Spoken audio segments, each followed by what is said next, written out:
Right, and the last thing we're going to cover off with is just a short section about choosing an SEO partner or digital agency. I mean, the theme of most of this has been to empower you with some knowledge to do some of these things yourself. But I mean, ultimately, at a certain point, you will hit a bit of a plateau, or you might just not have the time and decide to engage with external help, which is fine. And in some cases, we'd say yes, definitely do that. But there are some things to look out for.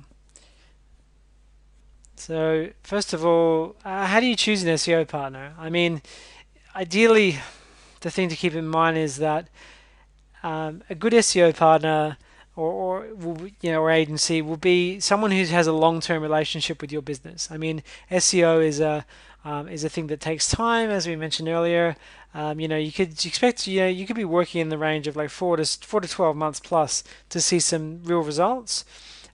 So it's an important decision, and you don't want someone that's going to like churn and burn and leave you in the dark. So, I mean, almost treat it like you're hiring a staff member. I would say. I mean, conduct a two-way interview, and check that the provider genuinely seems interested in you and your business, and that they are asking the right questions as well. Check their references. I mean, look at their portfolio. See how their clients are doing. I mean, see if it even ask to call some of them. I mean, if they're a good provider, I mean, they should be able to provide you a couple of references. Um, Ask for a proper technical SEO audit or search audit, um, and take some caution with this one because a good one really will take time if a human being is doing it. I mean, there's a lot of free tools out there, and some companies will sort of lead with that as their approach. Free SEO audit, and there's literally they've just run your website through a tool, whack their logo on it, and that's it. Um, Try and ask the question about whether it's a human being doing that audit. What can you expect?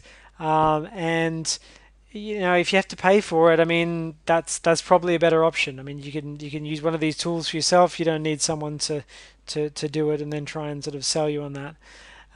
What sort of questions do you ask? I mean, there are so many references online for this that I didn't feel it was we didn't feel it was needed to be covered here. Just Google it. I mean, how to check questions you ask when choosing an SEO partner, and a whole heap of results will come up. There are some articles on our blog. I mean, we've written one about how much does SEO cost, and a couple of others as well. Um, but I would be careful. What to look out for? If it sounds too good to be true, it probably is. This sounds generic, but I mean, in terms of SEO, really is the case. I mean, we talked about early on about how much you could roughly expect to pay for SEO. I mean that what you could potentially get for $100 a month, and the answer is not much.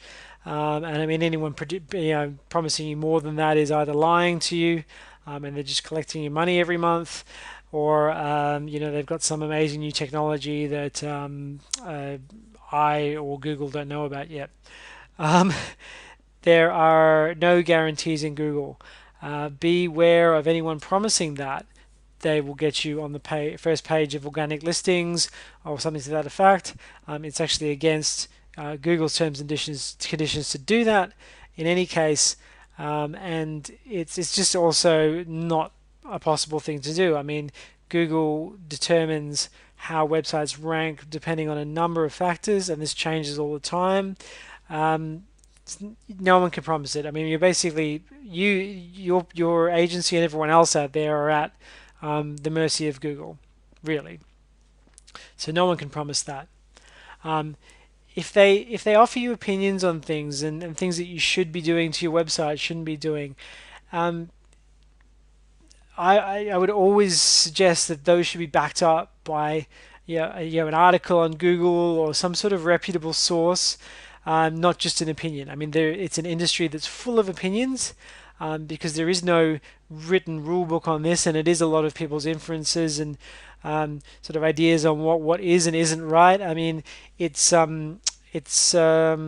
important to have some sort of backing. I've heard all sorts of crazy stuff over the years, and there's plenty of articles on that stuff too, about what's right and wrong and what work and won't work. Um, and understanding ultimately that your SEO provider might not actually be the right fit for your business. And that's perfectly okay. They may be too big, too small. I mean, maybe they can't handle the growth of your business. You know, they're going to hit a plateau as you grow, and they're not going to be able to do SEO beyond a certain point. If that's the case, I mean, shop around, compare options. Um, yeah, definitely not a one size fits all scenario.